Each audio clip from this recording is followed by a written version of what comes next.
নমস্কার বন্ধুরা, কালকে ভৌতবিজ্ঞান ক্লাসে আমরা প্রতিসরণের সূত্র নিয়ে আলোচনা করেছিলাম। আজকে আমরা তার পরবর্তী অংশ আপেক্ষিক প্রতিসরাঙ্ক নিয়ে আলোচনা করব।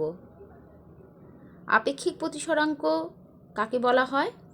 না, নির্দিষ্ট বর্ণের আলোকরশ্মি এক মাধ্যম থেকে অপর কোনো মাধ্যমে প্রতিসৃত হলে আপতন কোণের সাইন এবং প্রতিসরণ কোণের সাইনের অনুপাতকেই বলা হয় প্রথম মাধ্যম সাপেক্ষে দ্বিতীয় মাধ্যমের প্রতিসরাঙ্ক। এই প্রতিসরাঙ্ককে আমরা আগেই দেখেছি মিউ নামক একটি অক্ষর দিয়ে লেখা হয়। এ মাধ্যম সাপেক্ষে বি মাধ্যমের প্রতিসরাঙ্ককে মিউ এ বি এই অক্ষরটি দিয়ে বোঝানো হয়। তাহলে মিউ এ বি সমান কী হয়? দেখো এখানে লিখেছি, মিউ এ বি সমান হচ্ছে sine i by sine r. I হচ্ছে আপতন কোণ এবং আর হলো প্রতিসরণ কোণ। আচ্ছা, এবার আপেক্ষিক প্রতিসরাঙ্কের যে সংজ্ঞাটা আমরা দিয়েছি সেখানে প্রথম মাধ্যমের যে কথা বলা হয়েছে, সেখানে প্রথম মাধ্যম যদি শূন্য বা বায়ু মাধ্যম হয় সেক্ষেত্রে দ্বিতীয় মাধ্যমের যে প্রতিসরাঙ্ক হবে তাকে বলা হয়ে থাকে দ্বিতীয় মাধ্যমের পরম প্রতিসরাঙ্ক। তাহলে পরম প্রতিসরাঙ্ক কাকে বলবো?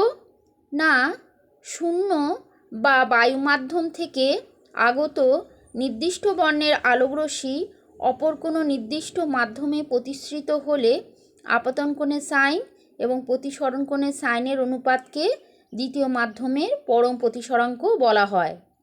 সাধারণত যে প্রতিসরাঙ্কগুলি আমরা লিখি, যেমন ধরো জলের প্রতিসরাঙ্ক 1.33, এগুলো কিন্তু পরম প্রতিসরাঙ্কের কথাই বলা হয়ে থাকে। তার মানে আমাদের যদি বলা হয় যে জলের প্রতিসরাঙ্ক 1.33 বলতে কি বোঝো, তাহলে আমরা কি লিখব? আমরা লিখব এটি হলো জলের পরম প্রতিসরাঙ্ক। এর মানে হচ্ছে শূন্য বা বায়ু মাধ্যম থেকে কোনো নির্দিষ্ট বর্ণের আলোকরশ্মি যদি জল মাধ্যমে প্রতিসৃত হয় তাহলে সেক্ষেত্রে আপতন কোণের সাইন এবং প্রতিসরণ কোণের সাইনের অনুপাত হবে 1.33। তাহলে আজকে আমরা কি পড়লাম?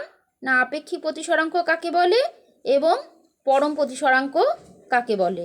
পরের দিন প্রতিসরাঙ্কের আরও কিছু বিষয় আমরা আলোচনা করব, তার সাথে কি কি অঙ্ক হয় এই চ্যাপ্টারে সেটাও কিন্তু আমরা দেখব।